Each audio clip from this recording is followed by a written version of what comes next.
कल पढ़ रहे थे है ना, ऑप्टिकल आइसोमर है ना, किसको बोलते हैं? अगर इसका डेफिनेशन हमसे पूछेगा तो इस आइसोमर के कारण से दो कंपाउंड होंगे है ना, जिनके पास जो सबसे मस्ट जो होता है कि मॉलिक्यूलर फॉर्मूला क्या होना चाहिए इनका? सेम। इसमें किसी तरह का कोई दिक्कत क्या नहीं। ठीक है, अब इनका दूसरा बात ये भी था कि जो प्रॉपर्टी होना चाहिए वो क्या होना चाहिए? डिफरेंट। ये भी था कि मॉलिक्यूलर फॉर्मूला सेम होना चाहिए, प्रॉपर्टी क्या होना चाहिए? डिफरेंट। और जो ऑप्टिकल आइसोमर था वो एक टाइप था स्टीरियो का। किसका था? स्टीरियो का। तो स्टीरियो में एक और खासियत था कि इसका आईपीएसी नेम भी क्या होता था? सेम। तो मतलब ये same molecular formula property different तो आइसोमर का था, लेकिन ये स्टीरियो होने के कारण इसमें बात हम और जोड़ते थे कि same molecular formula as well as same structural formula होते ना, होते कि आइसोमर्स दो या दो से ज्यादा कंपाउंड जिनके पास सेम मॉलिक्यूलर फार्मूला होगा, सेम स्ट्रक्चरल फार्मूला होगा, फिर भी उनका प्रॉपर्टी क्या होगा? अलग होगा। ऐसे पहले क्या लिखा होगा? ऑप्टिकल, तो किसके रिस्पेक्ट में? तो लाइट के रिस्पेक्ट में। और कैसे डिफरेंस होता है कल हम लोग सीखे थे है ना। क्या हुआ था कि हम कोई कंपाउंड लिए थे। अच्छा, कोई भी कंपाउंड को अगर ऑप्टिकल आइसोमर होना है, मतलब लाइट का बिहेवियर शो करना है कुछ डिफरेंट, तो ये compound must be optically active compound है ना। मतलब ऑप्टिकली एक्टिव मतलब लाइट के साथ एक्टिव होना पड़ेगा, और लाइट के साथ एक्टिव वही होता है जिसके पास कम से कम एक कायरल कार्बन हो है ना। अगर कायरल कार्बन किसी कंपाउंड में है तभी जाके वो लाइट से एक्टिव होगा, मतलब उस लाइट को कुछ ना कुछ इधर उधर मोड़ेगा है ना। अगर उसके पास कायरल कार्बन नहीं है तो लाइट के साथ एक्टिव नहीं होगा और किसी तरह का उसमें रोटेशन मिलेगा क्या? नहीं। मतलब ऑप्टिकल अगर दो कंपाउंड दे दिया, मान लो ए और बी, और बोला क्या ये दोनों ऑप्टिकल आइसोमर हैं या नहीं, अगर ऐसा सवाल आए है ना, तो सबसे पहला बात है ना कि अगर इन दोनों को अगर देखना है कि आइसोमर है कि नहीं है, तो आपको तो सबसे पहले ये देखना होगा कि क्या ये दोनों में कायरल सेंटर है या नहीं। समझ में आ रहा है ना? ए और बी में कायरल सेंटर होना चाहिए, तभी जाके ये आइसोमर बनने का चांस है। समझ में आ रहा ना? और मोटर फॉर्मूला सेम तो होना ही चाहिए। चलो एग्जाम्पल से करते हैं है ना, कि अगर बोलेगा कि CH3 है ना, COHHCH3, बोलेगा क्या इसका ऑप्टिकल आइसोमर बन सकता है? नहीं बन सकता। क्यों नहीं? क्योंकि यहाँ पे 3 कार्बन है। क्या 3 कार्बन में एक भी कार्बन कायरल सेंटर है क्या? देखो इस कार्बन को। अच्छा, कायरल कार्बन कैसे पहचानते हैं? जब चारों तरफ अलग अलग सब्स्टिट्यूएंट लगना चाहिए। इसमें 3 तो हाइड्रोजन लग गया है, तो ऐसे नहीं हो सकता। ये भी हो सकता है क्या? नहीं। और ये वाला होने चांस बन रहा था, इधर H था, इधर OH था, इधर क्या था? CH3, और यहाँ भी क्या हो गया? CH3। मतलब ये दोनों सेम हो गए, इसी कारण से ये भी नहीं हुआ। तो ये कंपाउंड में एक भी कायरल कार्बन नहीं है, और कायरल कार्बन नहीं है तो ये मॉलिक्यूल कायरल मॉलिक्यूल नहीं होगा, और अगर ये मॉलिक्यूल कायरल मॉलिक्यूल नहीं होगा तो ये ऑप्टिकली एक्टिव भी नहीं होगा। और अगर ऑप्टिकली एक्टिव नहीं होगा तो किसी तरह का फिर ऑप्टिकल आइसोमर दिखा सकता है क्या? नहीं। समझ में आ रहा ना? ऐसे करके।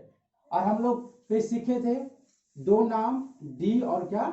एल है ना। अच्छा, ये स्मॉल डी और स्मॉल एल याद रखना है ना। लाइट का बिहेवियर शो करने के लिए स्मॉल डी और स्मॉल एल। कभी कभी पूछता है कि व्हाट, ऐसे बोला कि अगर कोई कंपाउंड अगर डेस्ट्रोरोटेटरी है, क्या है? डेस्ट्रोरोटेटरी, तो हम लोग जैसे एक कंपाउंड मान लो लिखते हैं हम लोग लैक्टोज। कोई भी कंपाउंड का नाम, एक कंपाउंड है ना, लिख दिया लैक्टोज जो कि डेस्ट्रोरोटेटरी है। इसको हम कैसे डिनोट करेंगे? सबसे पहला बात ऐसे लिखेगा कि एल लैक्टोज, इसको ऐसे लिखा जाएगा, या लिखा जाएगा एल लैक्टोज, या दूसरा डी लैक्टोज, या चौथा क्या? Small D electrons. Small D electrons. देखो तो आंसर कौन होगा? स्मॉल डी वाला। समझ में आ रहा ना? ये जो डी, बड़ा वाला डी और बड़ा वाला एल है, वो जस्ट पोजीशन बताता है। जैसे ग्लूकोज का बात कर रहे थे, 1 2 3 4 5 6, जिसमें सबसे लास्ट में OH इधर था। अच्छा, यहाँ से मतलब ही नहीं है, क्यों? क्योंकि ये कारण नहीं था है ना। तो सबसे लास्ट में कार्बन में OH किधर? राइट हैंड साइड, इसी कारण से इसको बड़ा डी लिखा जाता है। अगर यही इधर रहता तो उसका लिखते हैं बड़ा एल। हालांकि कभी अगर तुमसे कोई पूछे कि डी मैंने इस ग्लूकोज जो डी लिखा रहता है इसका क्या मतलब है, तो तुम सबसे पहले उसको समझाने की कोशिश करो। ये बड़ा वाला टी ये बताता है कि वहां का जो कार्बन होगा सबसे लास्ट वाला वो कहाँ पे होगा, राइट हैंड साइड। अगर फिर भी वो कन्विंस नहीं हुआ तब जैसे बहुत कोई नहीं जानते इस बात को, तो बोलता है कि नहीं वो वाला डी क्लॉकवाइज वाला, तो उसको बोल दो हाँ ये क्लॉकवाइज किस घुमाएगा लाइट को, इसी कारण से इसको बड़ा डी लिखा गया है। लेकिन सही आंसर क्या होगा कि OH का पोजीशन के कारण से। लेकिन अगर छोटा वाला डी लिख दिया, ये वाला डी मतलब ये हाँ फिक्स है, ये किसका बात कर रहा है, लाइट का। अच्छा कौन सा लाइट, पीपीएल लाइट है ना। अच्छा पीपीएल लाइट क्या होता है तो आपको पता ही पता है ना, प्लेन यानी कि ये प्लेन क्यों बोला, क्योंकि ये प्लेन जैसा बन जाता है। पोलराइज क्यों, क्योंकि पोलराइजेशन होने के बाद हुआ है। नहीं जैसे लोग किसी को सिंथेसिस करते क्या बोलते हैं, ये सिंथेसाइज प्रोडक्ट है, नहीं बोलते हैं। जैसे कुछ बना है तो ये बना हुआ प्रोडक्ट है, तो बना हुआ सिंथेसाइज्ड नहीं, और ये लाइट था इसी कारण से लाइट। तो पीपीएल लाइट के साथ सारा बिहेवियर ये शो करता है, समझ में आया ना। चलो अब एक चीज समझते हैं है ना, कि मान लो एक कंपाउंड ए जिसमें कार्बन ऐसे ABX Y है ना, ये कंपाउंड में कार्बन है और कार्बन कायरल सेंटर है नहीं है, तो ये पक्का ऑप्टिकली एक्टिव होगा, और ऑप्टिकली एक्टिव होगा तो ये पक्का डी होगा या तो एल होगा, है ना। अच्छा ये डी होगा कि एल होगा हम कभी भी बता नहीं सकते हैं, आपको इसको एक्सपेरिमेंट करना ही पड़ेगा तभी पता करेगा, है ना। आप मान लीजिए पता कर लिए कि ये कौन सा है, डी। आप एक्सपेरिमेंट करके क्या पता किए, ये क्या कौन सा रोटेटरी है, डेक्स्ट्रो रोटेटरी है, मतलब क्लॉकवाइज घुमाएगा, तो इसको क्या लिखेंगे, डी। तो जब इसी के सामने अगर हम मिरर इमेज रखेंगे तो इसका आइसोमर जो बनेगा, ऑप्टिकल आइसोमर, जैसे बोलेगा ऐसे हम लोग बनाते थे ना, ऐसे याद करो कि 1 2 3 4 ऐसे माने 5 था, और बोलते थे ये कंपाउंड है, इसका आप एक चेन आइसोमर बनाओ, तो हम लोग बनाते थे चेन आइसोमर। उसी तरह से कंपाउंड देगा, बोलेगा ये कंपाउंड का ऑप्टिकल आइसोमर बनाओ, क्या बना इसका, ऑप्टिकल आइसोमर। तो जो कंपाउंड रहेगा आपको कुछ नहीं करना है, उसके सामने आपको मिरर रख देना है सिर्फ, है ना। मिरर रखने के बाद जो कंपाउंड बनेगा वही होगा इसका ऑप्टिकल आइसोमर, समझ में आया ना। और अगर ये डी है तो ये पक्का क्या होगा, LA।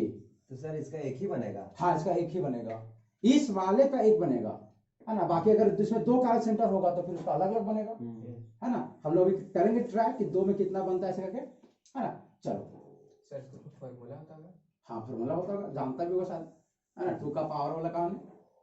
चलो अच्छा आप कुछ सीखते हैं इसका, देखो थोड़ा एक वर्ड सीखने वाले, रेसेमिक का नाम देखो। अगर ये कंपाउंड ए डी घुमा, इसका मतलब क्या समझे कि अगर यहाँ पे जो लाइट अगर इसको पास करेंगे तो लाइट को मिलना चाहिए था हमको पूरा जैसा गए थे उसी तरह, लेकिन क्या ऐसा मिलने वाला है क्या स्ट्रेट, नहीं, क्योंकि ये डी है, मतलब ये पक्का क्लॉकवाइज की ओर कुछ रोटेशन करेगा। तो चलो हम इस लाइट को क्लॉकवाइज की ओर रोटेशन करवा दिए, है ना। अगर इसको क्लॉकवाइज रोटेशन किए तो यहाँ कुछ ना कुछ एंगल से हुआ होगा, मान लेते ये थीटा एंगल से हुआ, इसको क्या बोलते हैं, एंगल ऑफ रोटेशन, कि इसका कितना एंगल से रोटेशन हुआ उसको क्या बोलते हैं, एंगल ऑफ रोटेशन। बात समझ आ रहा है ना। देखो अगर हम इस कंपाउंड का बात करें, देखो इस वाले कंपाउंड में भी हमें कभी भी क्या मतलब मिलने वाला है का प्लेन लाइन, नहीं, ये भी हमें कहीं ना कहीं रोटेशन मिलेगा। अच्छा ये किधर घुमाया है, क्लॉकवाइज की ओर, तो ये किधर घुमाएगा, एंटी क्लॉकवाइज। देखो एंटी क्लॉकवाइज घुमा दिए, अब देखो अब इसमें ये भी फिक्स है, अगर यही देखो सेम कंपाउंड का डी है और सेम कंपाउंड का क्या है, एल है, तो थीटा जो होगा वो क्या होगा, दोनों में सेम होगा। मतलब जितना एंगल से डी वाला घूमेगा, मतलब अगर मान लो यहाँ पे 30 डिग्री से अगर ये गया है इधर क्लॉकवाइज की ओर, तो उसी का एल 30 डिग्री से क्या जाएगा, एंटी क्लॉक की ओर। हाईएस्ट कितना तक जा सकता है सर, हाईएस्ट कितना तक जा सकता है, मतलब कि 180 नहीं जा सकता, 180 लगा तो फिर तो वही मिल जाएगा, है ना। मतलब ये ऐसे जा सकता है, मतलब कैसे बोल सकते हैं, जैसे 180 बनेगा तो फिर सीधा ना बन जाएगा, है ना। मतलब 180 से कम ही रहेगा वो हमेशा। 180 घुमा, हाँ फिर तुम्हारा तो तुम डिस्टिंग्विश कैसे कर पाओगे कि उसमें घुमा भी सब, तो वही तो फिर मान के चलिए घूम के वहां पहुंच गए, फिर मतलब 180 से कम, एक 180 से कम ही रहेगा ये, है ना। क्योंकि अगर ये घूम के अगर पूरा हो जाएगा तो फिर आपको पैरेलल ही दिखेगा ना वो, इसी कारण से। अरे सर 2 बार घूम गया तो कैसे 2 बार घूम जाएगा? मतलब जा मैंने 330 और 330 2 बार घूमेगा? 360 360 हाँ अच्छा 360 360 हाँ ऐसे नहीं घूम सकता 2 बार। 330 में समझ में आ गया? चलो तो देखो, अच्छा अब इसके कारण से क्या हुआ अब बताते हैं कि मान लीजिए हम अब एक सॉल्यूशन बनाते हैं, है ना, और इस सॉल्यूशन में हम क्या किए कि ए को मिला दिए। किसको मिलाए हैं? ए को। अच्छा ए का हम डी वाला फॉर्म मिलाए हैं। क्या मिलाए हैं? डी वाला फॉर्म। तो यहाँ पे जो लाइट को पास करेंगे तो बताओ ये लाइट क्या मिलेगा? घुमा हुआ मिलेगा कि सीधा मिलेगा? घुमा हुआ मिलेगा। मतलब किधर की ओर घुमा हुआ मिलेगा? क्लॉकवाइज की ओर। समझ में आया ना? देखो तो अगर तुमसे ये पूछेगा ये जो सॉल्यूशन है, ये जो सॉल्यूशन है वो बताओ ये ऑप्टिकली एक्टिव है या ऑप्टिकली इनएक्टिव? एक्टिव है। कैसे जानते? क्योंकि इस सॉल्यूशन से लाइट को पास किए तो लाइट में कुछ डिफरेंस मिला है। समझ गया? देखो अब फिर से केस लेते हैं कि फिर से बनाते हैं सॉल्यूशन, उसमें फिर से ए को मिलाते हैं और इस बार ए का डी वाला भी मिलाते हैं, माने डी ए भी मिलाते हैं और एल ए दोनों, माने इस वाले कंपाउंड को भी घुला दिए और इस वाले कंपाउंड को भी घुला दिए। अच्छा दोनों का क्वांटिटी सेम है, मतलब अगर 5 मोल अगर इसका हम लिए हैं तो 5 मोल ये वाला भी है। बात समझ में आ रहा है ना? कि एक बॉटल लिया गया, बीकर लिया गया है, उसका सॉल्यूशन बनाए ए का, तो ए का 2 फॉर्म है, डी वाला भी और एल वाला भी। तो डी और एल वाला में से एक बनाए कि सिर्फ डी को मिलाएं, है ना। अगर क्या किए हैं कि डी को भी मिला दिए और एल को भी। अच्छा ये भी शर्त है कि जो दोनों मिला हुआ है डी और एल दोनों क्या है? बराबर मिलाया गया है। तो अब बताओ अगर यहां से अगर हम लाइट को पास करें, है ना, यहां से अगर पास करें तो यहाँ पे लाइट हमें क्या मिलेगा? इनएक्टिव शो करेगा, नेगेटिव शो करेगा। दोनों है का ना? थीटा माइनस कर देगा। हाँ बताओ समझ में आया क्या हम क्या बना से? यहाँ पे क्या तुम्हें जो लाइट है और तुम्हें मुड़ा हुआ मिलेगा कि सीधा मिलेगा? सीधा मिलेगा। सीधा मिलना चाहिए। अच्छा क्यों मिलना चाहिए? देखो देखो इसमें है डी ए, देखो डी ए जो है उस लाइट को कहाँ घुमा देगा? क्लॉकवाइज की ओर घुमाएगा ना। लेकिन उसी के बगल में कौन है वहां पे? L A. अच्छा एल है जिसको फिर कर देगा एंटी क्लॉकवाइज। तो आज क्योंकि एक ही कंपाउंड है, ए है डी वाला ए भी और डी वाला एल वाला भी ए है, तो ये जितना क्लॉकवाइज घुमाएगा एल उसी को उतना एंटी क्लॉक घुमा देगा, है ना। तो ओवरऑल में क्या मिलने वाला है? सीधा। बात समझ में आया? है ना। कि अगर कभी ऐसा हो कि एक सॉल्यूशन में सेम कंपाउंड का डी वाला फॉर्म भी और एल वाला फॉर्म दोनों मिक्स किया जाए और दोनों बराबर हो, दोनों क्या हो? बराबर हो, तो वैसे में अगर हम लाइट को पास करेंगे तो जो लाइट हमें मिलेगा उसमें जरा सा भी किसी तरह का हमें चेंज मिलेगा क्या? नहीं। तो अगर ऐसा कंडीशन होता है तो ये जो सॉल्यूशन है, ये सॉल्यूशन जो बना है ना, वो क्या बताओ ऑप्टिकली एक्टिव होगा या ऑप्टिकली इनएक्टिव? इनएक्टिव। अच्छा कैसे पता किए? इस सॉल्यूशन में लाइट पास किए, लाइट में कुछ चेंज आना चाहिए था, चेंज में आया क्या? नहीं। तो ऐसे कारण से ऑप्टिकली इनएक्टिव हो गया, ऑप्टिकली एक्टिव है का? नहीं। तो देखो तो अगर ऐसा वाला कभी कंडीशन होता है, ऐसा वाला कभी कंडीशन होता है तो ऐसे सॉल्यूशन को, ऐसे सॉल्यूशन को, अच्छा सबसे पहला बात इसको मिक्सर बोलेंगे, ताकि देखिए लोग 2 चीज मिलाए हैं तो मिक्सर बोलेंगे ना। और इसको बोलाता है रेसेमिक मिक्सर। तो कभी आपको ये पूछ सकता है कि क्या समझते हैं आप रेसेमिक मिक्सर से? रेसेमिक मिक्सर क्या है सर? हाँ दोनों तो केमिकल कंपाउंड है, हाँ, और दोनों को अगर सॉल्यूशन में डाले हाँ। तो दोनों केमिकली कंबाइंड नहीं होगा? नहीं नहीं जुड़ेगा नहीं इन लोग, है ना। ये भी अपने आप में स्टेबल होगा, ये भी अपने आप में स्टेबल होगा, तो जुड़ेगा नहीं, है ना। मतलब दोनों आपस में रिएक्ट नहीं करेगा। सॉल्यूशन किस चीज का? वाटर का? हाँ वाटर में हम लोग करेंगे, है ना। नहीं जोड़ना चाहिए सर, वाटर हर चीज के साथ वाटर हर एक चीज को घुलाता है ना। अगर सर ऐसे उसमें कुछ कंडीशन दिए तो हो सकता है ना। हाँ मतलब अगर इसमें कुछ रिएक्टिव स्पीसीज रहेगा तो रिएक्ट कर जाएगा, लेकिन अगर मान लो कोई रिएक्टिव स्पीसीज नहीं है तो हमें ये मान के चलना है कि उसमें रिएक्ट नहीं हो रहा है। जैसे अल्कोहल को पानी मिलाओगे तो अल्कोहल अल्कोहल ही रहता है ना, उसी तरह से। बात समझ में आया ना? अच्छा स्ट्रॉन्ग तो भी कर देगा सर। हाँ स्ट्रॉन्ग भी करेगा तो दोनों ना करेगा, अरे डाइल्यूट करने से दोनों ना करेगा। अच्छा तो समझ में आया ना रेसिमिक मिक्सचर? तो अच्छा देखो सवाल ऐसे से आता है कभी कभी कि ऐसे बोलेगा कि क्या रेसिमिक मिक्सचर ऑप्टिकली एक्टिव होता है या इनएक्टिव? इनएक्टिव। अच्छा ऐसे बोलेगा कि रेसिमिक मिक्सचर में घुले हुए जो कंपाउंड है, अरे रेसिमिक मिक्सचर में कुछ कंपाउंड है ना घुला हुआ, तो वो कंपाउंड क्या होता है, ऑप्टिकली एक्टिव कि इनएक्टिव? एक्टिव होता है। हाँ दोनों सर, दोनों को पर्सनली बात करेंगे, दोनों एक्टिव होता है। दोनों एक्टिव होता है। हाँ। देखो ये दोनों एक्टिव थे, अरे ये भी एक्टिव था, ये भी एक्टिव था, लेकिन ओवरऑल क्या हो गया, इनएक्टिव। तो अगर सवाल पूछेगा कि ये सॉल्यूशन कैसा है, ये सॉल्यूशन कैसा है, तो इनएक्टिव। लेकिन इस सॉल्यूशन में प्रेजेंट जो कंपाउंड्स हैं, इस सॉल्यूशन में प्रेजेंट जो कंपाउंड्स है वो क्या है, एक्टिव। समझ आ रहा है ना क्या बोल रहे सो, कि रेसिमिक मिक्सचर इनएक्टिव होता है। क्यों? क्योंकि रेसिमिक मिक्सचर में जितना डी होता है उतना ही एल होता है, इसी कारण से ओवरऑल लाइट क्या जाता है, पैरेलल, मतलब सीधा चला जाता है।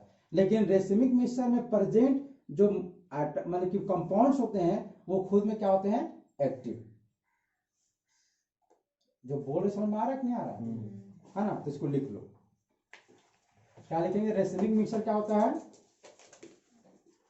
ऑप्टिकली इनएक्टिव, है ना। लेकिन इसके जो कंपाउंड्स होते हैं, कंपाउंड्स बोलो या तो इसको हम लोग और बोलते हैं कंपोनेंट। कंपोनेंट मतलब किस चीज से बना है, अरे रेसिमिक मिक्सचर किस चीज से बना है, डी और एल से। इसके जो कंपोनेंट्स होंगे वो क्या होंगे, ऑप्टिकली एक्टिव।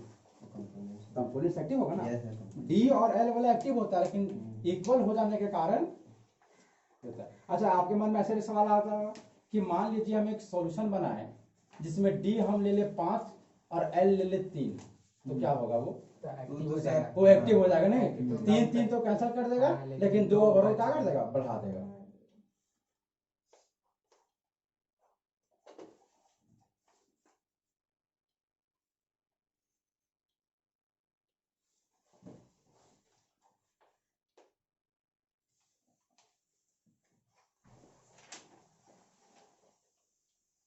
बाउंस करके हमने ना किया बाउंस में।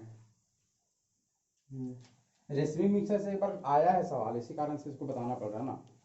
अब ये बता दिए है ना, ये यहाँ तक जैक पूरा खत्म होता है। इसके बाद अभी जो पढ़ाएंगे और थोड़ा सा सिर्फ एक एक्स्ट्रा नॉलेज के रूप में। सर मिक्सर कितना प्रकार का होता है? मिक्सर पढ़ाएंगे ना, सॉल्यूशन के टाइम पढ़ेंगे। मिक्सर तो टाइप का नहीं होगा, हाँ। है ना। मिक्सर तो एक ही होता है, मिक्सर बोलते हैं उसको, मैंने मिक्स करने से अलग अलग तरह का चीज बनता है ना। दो ही पड़ेगा, हेटेरोजेनियस और होमोजेनियस। होमोजेनियस आ गया। अच्छा रेसिमिक नहीं, हेट्रोजीनियस होमोजेनियस तो सही बात है ना। है मतलब कि हेट्रोजीनियस मतलब अलग अलग तुमको दिख जाएगा हाँ। कि कहाँ पे कौन चीज है ना। होमोजेनियस में पता ही नहीं चल पाएगा कहाँ मिलाए हैं वो कहाँ है। तो ये भी बनेगा तो होमोजीनियस ही बनेगा। क्या लग रहा है, नहीं बनेगा होमोजीनियस? क्या तुम्हें डी और एल पता चल पाएगा इसमें? नहीं, तो ये भी होमोजीनियस ही बनेगा एक तरह का। चलो रेसिमिक समझ में आया नहीं आया, है ना। सवाल आएगा कि रेसिमिक मिक्सचर एक्टिव होता है या इनएक्टिव, तो क्या सवाल देना है, इनएक्टिव। लेकिन रेसिमिक मिक्सचर के जो कंपोनेंट होते हैं, जो कंपाउंड थे वो क्या होते हैं, एक्टिव, है ना। चलो अब देखो एक नाम सीखो, है ना, जैसे एक्स वाई ए बी, और इनको सामने मिरर रखा जाए, है ना। फिर ये y बनेगा, d बनेगा, फिर x बनेगा, क्या बनेगा, a, है ना। ये दोनों आपस में आइसोमर है। देखो इनको एक अलग से नाम बोला जाता है कि ये दोनों को बोला जाता है आपस में इनांशियोमर, है ना। अभी बता दिया, एग्जाम से दूर है ना, जैक से अब कहानी थ्रू चलेगा, है ना। मतलब कि ऐसे कंपाउंड जो आपस में ऑप्टिकली, मतलब जो ऑप्टिकल आइसोमर होते हैं ना आपस में, अरे एक तो इसका हो गया ऑप्टिकल आइसोमर, है ना। ऑप्टिकल आइसोमर अगर है तो उसको एक और नाम से हम लोग क्या बोल सकते हैं, इनांशियोमर। समझ आएगा। तो ऐसा क्यों ये बोले, कोई कभी कभी ऐसे बोलता है कि अगर बोलेगा इनांशियोमेरिक सॉल्यूशन, क्या बोलेगा, इनांशियोमेरिक सॉल्यूशन, तो क्या होगा बताओ। इनांशियोमर मतलब क्या बोलते हैं कि एक ही कंपाउंड का डी और एल होना चाहिए, दोनों को बोलते क्या, इनांशियोमर। तो अगर किसी सॉल्यूशन में, मतलब किसी कोई भी सॉल्यूशन, एक ऐसा सॉल्यूशन जिसमें डी भी मिला गया है और क्या मिला गया है, एल, तो उसको बोलते हैं इनांशियोमेरिक सॉल्यूशन। आया है ना। अच्छा कोई दो कंपाउंड छाप के देगा, जेई वगैरह में अगर जाओगे तो सवाल कैसे आएगा कि दो कंपाउंड छाप के देगा और बोलेगा पहचानिए इनमें से कौन इनैंसियोमर है और कौन क्या है। सो समझ में आ रहा है ना। देखो अच्छा क्वेश्चन करते हैं उसके बाद समझ में आ जाएगा, है ना। देखो इनैंसियोमर, डायस्ट्रियोमर कैसे, मतलब दो तीन वर्ड है ना, आइडेंटिकल, है ना, कैसे कैसे करेंगे। सो देखो 3 वर्ड से सवाल आता है, आइडेंटिकल, है ना, इनैंसियोमर, है ना। बस अभी जो चलेगा क्लास, है ना, वो तुम्हारा, है ना, मतलब जरा सा भी जैक में पूछने का चांस एकदम नहीं है, कभी नहीं पूछ सकता वो, है ना। सीबीएसई का पूछेगा, है ना, और जेई में तो पूछवे करेगा, है ना। ऐसे सवाल आएगा तुमसे, बोला जाएगा, है ना, कि बताइए पहचानिए कि ये दो कंपाउंड रहेगा हमेशा वहां पे बनाया हुआ, है ना, और दो कंपाउंड पहचानना होगा वो आइडेंटिकल कंपाउंड है आपस में, कि इनैंसियोमर है कि डायस्ट्रियोमर। तो हम सीखते हैं पहले ये दोनों होते क्या है, ये तीनों कैसे होते, फिर हम लोग पहचानना स्टार्ट करेंगे। देखो आइडेंटिकल मतलब समझ में आ रहा होगा क्या चीज, सेम चीज, ये क्या होता है, सेम चीज। देखो तो अगर ए और बी दो कंपाउंड बनाया गया है और तुम्हें पहचानना है कि ये आइडेंटिकल है या नहीं, हाँ, तो सबसे पहला तरीका ये देखो कि क्या उसमें कायरल कार्बन है कि नहीं। अगर उसमें कायरल कार्बन नहीं होगा तो पक्का वो आइडेंटिकल होगा। जैसे ए बी दो कंपाउंड छाप दिया, है ना, और आपको पता क्या करना है कि वो आइडेंटिकल है या नहीं, है ना। हालांकि तो हम लोग देखते हैं और क्या करते हैं, सबसे अच्छा तरीका बता रहे हैं कि आप उसमें देखिए कि उसमें कायरल कार्बन है या नहीं। अगर कायरल कार्बन नहीं है ना, अगर कायरल कार्बन क्या लिखे, नॉट प्रेजेंट, अगर उसमें एक भी कायरल कार्बन नहीं है तो वो 100% जो क्या होगा, आइडेंटिकल, चाहे वो कैसे भी बनाया है, कैसे भी। जैसे अगर हम एग्जांपल समझा तो मैं जैसे CHClHCl ऐसे बना दे, है ना, और एक कंपाउंड यहाँ पे HCH फिर Cl और कहाँ गया, अरे एक H, ऐसे देखो, है ना कंपाउंड। इस वाले कंपाउंड को देखो, बोलेगा कि ये दोनों कंपाउंड कैसे हैं, आइडेंटिकल हैं, एनांसियोमर है कि डायस्ट्रियोमर है। तो बताओ इसमें क्या तुम्हें कोई कायरल सेंटर तुम्हें दिख रहा है, नहीं दिख रहा है। अगर कायरल सेंटर इसमें नहीं है मतलब ये पक्का आपस में क्या है, आइडेंटिकल। आइडेंटिकल किसका पार्ट है? आइडेंटिकल किसी का पार्ट नहीं है, सेम चीज है। अरे आइडेंटिकल किसको बोलते हैं, सेम, सेम चीज को, मतलब ये आइसोमर के अंदर है ना, आइसोमर नहीं है ये, तो फिर आइडेंटिकल मतलब एक ही चीज को दो बार बनाया गया है। इस दोनों का मॉलिक्यूलर फॉर्मूला अलग हो सकता है? नहीं नहीं, अलग नहीं हो Same सकता, same अलग होगा तो। अलग कैसे होगा, नहीं मॉलिक्यूलर फार्मूला सेम होगा दोनों का, तब ना आइडेंटिकल बोलेंगे। मॉलिक्यूलर फार्मूला भी सेम होना चाहिए, सभी में मॉलिक्यूलर फार्मूला सेम होना चाहिए, नहीं तो इसको कैसे बोल सकते हैं आइडेंटिकल। जैसे अगर यहाँ पे Br हो जाएगा तो कैसे बोलेंगे आइडेंटिकल इसको, ये कुछ अलग कंपाउंड, ये कुछ अलग कंपाउंड, तो ये डिफरेंट कंपाउंड कहलाएगा, आइडेंटिकल नहीं, ये क्या कहलाएगा, डिफरेंट कंपाउंड।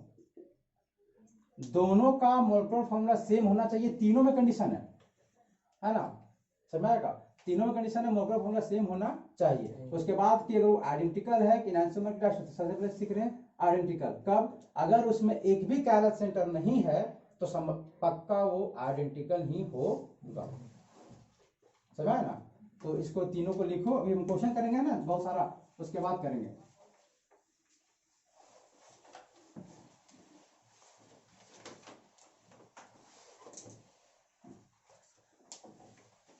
पहले हम किसका केस सीखे थे, आइडेंटिकल का, है ना। एक तो ऐसा अलग तरीका, या तो एक दूसरा और तरीका होता है ना। पहले एक को लिख लो उसके बाद करते हैं।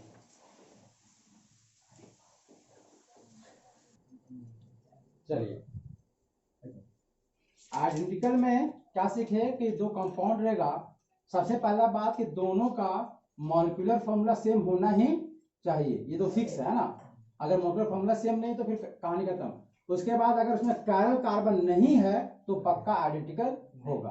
किताब में आपको क्या लिखा हुआ मिलेगा, एक और वर्ड लिखा रहता है, वो जो दोनों होने चाहिए वो आपस में सुपर इम्पोज होना चाहिए, ऐसा खतरनाक सा वर्ड लिखा रहता है ना, कि जो कंपाउंड है अगर वो आपस में सुपर इम्पोज हो जा रहा है तो समझ जाइए वो एक ही चीज है।